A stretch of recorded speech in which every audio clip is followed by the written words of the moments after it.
The topic is dice. And I wanted to get rid of or dispose of a topic, not get rid of it because it's bad, but it's kind of like an obvious thing that needs to be said.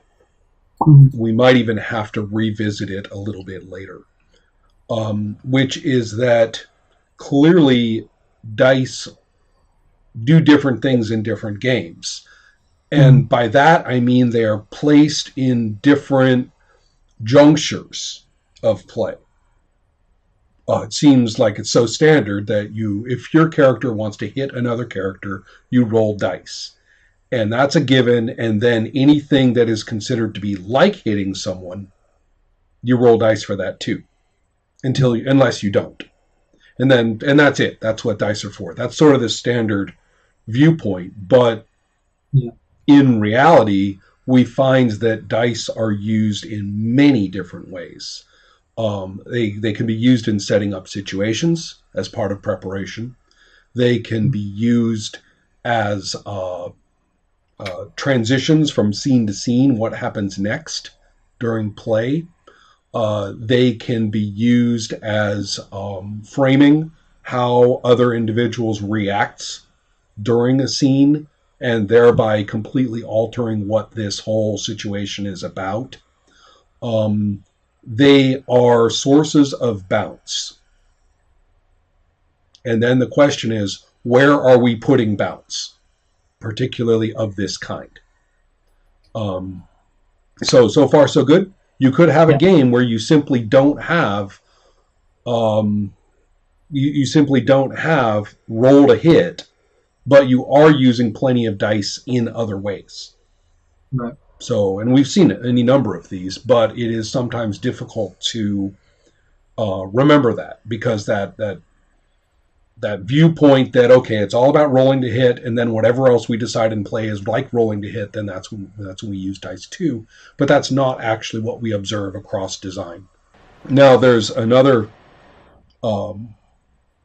couple of aspects to this general look at dice. One of those aspects is consequence. And this is a very dangerous and tricky concept, because especially if we're looking at quantified features of characters, so that my character is stronger than your character. What the dice do is throw that in doubt for the present circumstance. Right. And so that puts design into a bit of a contradiction. The more your design aims at accurate portraiture, the more this particular bounce inserted into that comparative relationship disrupts that portrait. Right. So you can see that actually puts people into a cognitive dissonance, which I think actually sometimes people don't even know is there. If we have it all set that all the numbers reflect exactly how everything is related, proportionate to one another and relative to one another, and then we put dice into some interaction between them, you're ruining it. Right. Reminds me of Amber. Amber is an excellent example, because what you often see is sort of the reverse. We have all the relativity set up perfectly, all the relative positions set up, and now people want to ruin it, because without ruining it, it's no fun. Right. So therefore, do you see there's a very difficult understanding of how those two things are related? The portraiture versus the unknown, the bounce, the unknown outcome of the moment. It's not an easy thing to reconcile, and if you're going to put dice or something like them into a particular juncture of play, then that means that the outcomes need to be understandable as disruptions, that we recognize that it might not work out the way that it looks. So what we need to remember is that some designers resolve this by having the dice outcomes be less and less and less bouncy. Yeah. And there's two ways. Well, one is the fate way. You have such a high bell curve, and the relatively minimal amount of wiggle that it can introduce, that, and you also, in the case of fate, so I was thinking of fudge first, and then I would look at fate with its various points and compels and stuff, and you find that all of that tends to wiggle the result less and less away from having the dice tell you what happened. Right. So one way is to have dice, but to have the stochastics of the situation mean the dice don't really play very much of a disruptive role, and if you overdo that, then the dice are completely pro forma. Right. Which, frankly, some of those designers would prefer that they are. Yeah. Then we have a similar situation where the dice may indicate quite a lot, but when it all comes down to the consequence, the amount of, for example, damage that's done is so little relative to what you have that the only way the dice are going to make any difference in the outcome is for it to that outcome to be extremely additive, extremely incremental. In other words, they don't hit very hard. Right. So that way you're sort of solving the disruption thing, and you can rely on probabilities. You can say, well, yes, this particular one roll, my 10% guy, kicks your 90% guy's ass, but if it relies on us rolling 20 times, I'm probably going to, your 90% guy is probably going to take me down.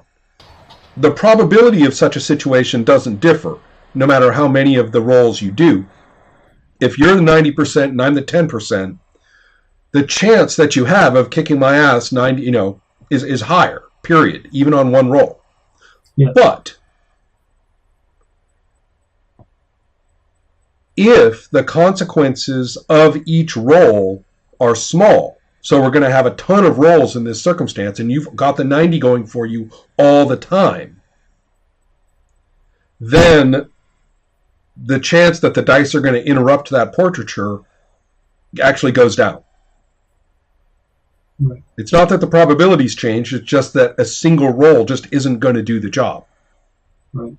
And a repeated 90 versus 10 over and over again, even if I get one in once in a while, is, going to tell the tale. Right. So those are all ways to make dice less bouncy, even if you're very, very, very busy rolling dice. Mm. So that's one solution, is to say, well, we can't let it disrupt the portraiture. We are going to, we'll find these ways for the dice to be busy, but not all that important. And of course, the grossest form of that is simply to say, ignore them. Go ahead and roll your fucking things, but they're not in charge. So you see how those are all kind of in the same camp in different ways. Yeah. The other camp, which is to say that the portraiture is really not very important in terms of relative position. Now, and that the randomizing factor really is what we came here for. In that case, the thing to do is, or the thing to worry about is that no matter what you do, things become very haphazard. And the outcome in a design like that usually does better if the portraiture doesn't have a lot to do with who's better. Mm. And a very good example is Primetime Adventures. All the characters in Primetime Adventures basically are the same mechanically. Right.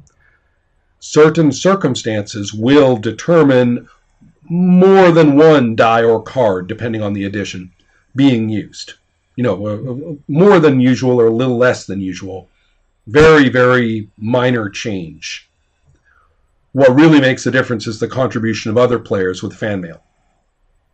Right. So, therefore, in a game like that, you're not really focusing on, you can't look across all the sheets and say, oh, he's really good. You can say that one's good at this, but you can't say this one is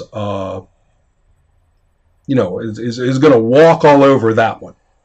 Right. So there's a very difficult interaction on both ends of that dilemma regarding modification through player input. In the case of Fate, you have things like all these fate points and stuff that can be used to throw in and completely massage the dice effect wherever you want it. Mm-hmm. In the case of Primetime Adventures, you've got the fan mail going on, which means that although the outcome is, I keep using the word haphazard, but that sounds bad. Let's just say highly bouncy. Mm-hmm. The outcome is very highly bouncy, and you can't look at the sheet and kind of know, except in extreme cases, you're not really going to know that guy's got this immense edge over the other, or over the producer, I mean. But the thing I'm getting at is that in there, the fan mail will make a difference. If you're drawing 6 cards to the producer's 1, then because people have fan mailed you, then, there's more going on there. So that was pretty fast. Did I pretty much cover to recognize the dilemma? Yeah, it's definitely something that I've struggled with a lot, because I've felt in previous designs and in my play that lots of bounce, I felt like it took away my agency, which maybe isn't actually the case. So I ended up designing to try to mitigate that bounce, and now I'm realizing that actually kind of sucks and it makes the games less fun. So right.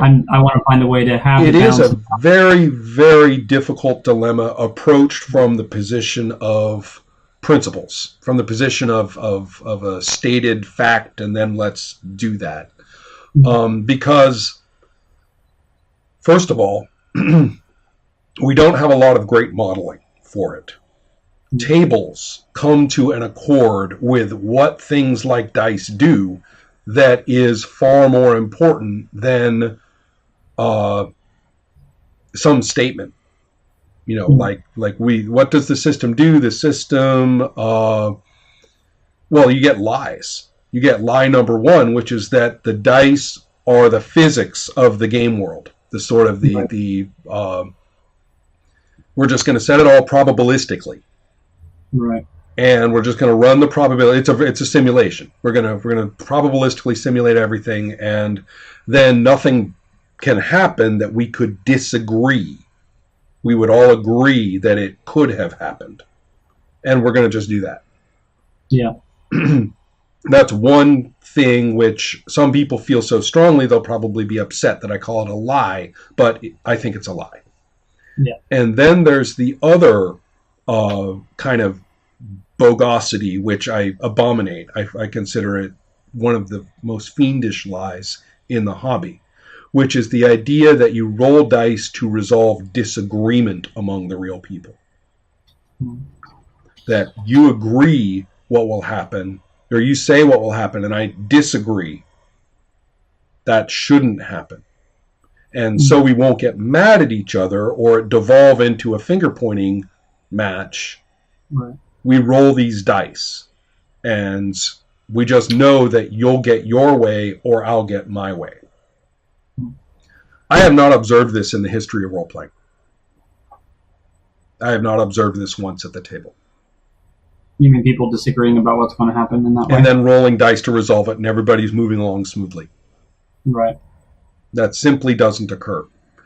Functional play using dice occurs when all parties involved are aware of the criteria for when you use them, and they like those criteria for when you use them. So there isn't any disagreement. Dysfunctional situations with dice occur when they are rolled in a fashion that works against some of the things I was saying a few minutes ago. The bounce isn't in the right place for fun in this game. Just it's not in the right place of play. Or the consequences are either too little or too large for all the other gears. In other words, it's a misfit gear with everything else. With everything else about the way things are set up and the way things are narrated and what happens. If the dice are a misfit gear in there, then it's just not fun. I mean, so that's two problems. One is in the wrong place. The other is in the right place, but the wrong size. And I mean the abstract gear size, meaning working with all the others. I don't mean actual literal size of the dice when I say that. So far so good. Those are topics to kind of know and feel and say these are concerns.